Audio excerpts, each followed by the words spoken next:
হ্যাঁ হ্যাঁ hello viewers, আসসালামু আলাইকুম। আমি আপনাদের অন্তমনি। আমি এখন জাপানে আছি।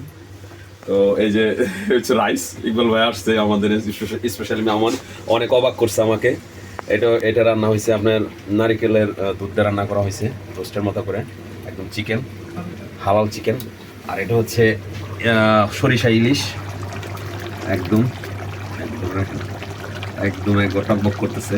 আপনারা আসলে অবশ্যই খাইতে পারতেন, কিন্তু সে এমন ভাবে আসছে, এমন অবাক করছে, এটা বিশ্ব অবাক।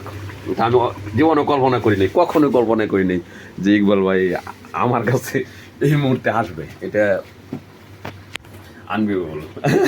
এটা কি, এটা এটা মানে আমি অনেকক্ষণ যাবৎ চিন্তা ভাবনা করছি যে কিভাবে এই লোকটা আমার কাছে আসবে, এটা কিভাবে সম্ভব।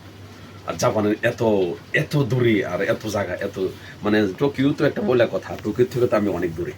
ঠিক আছে, এটার নাম হচ্ছে ইবারাকি। এটার নাম হচ্ছে ইবারাকি।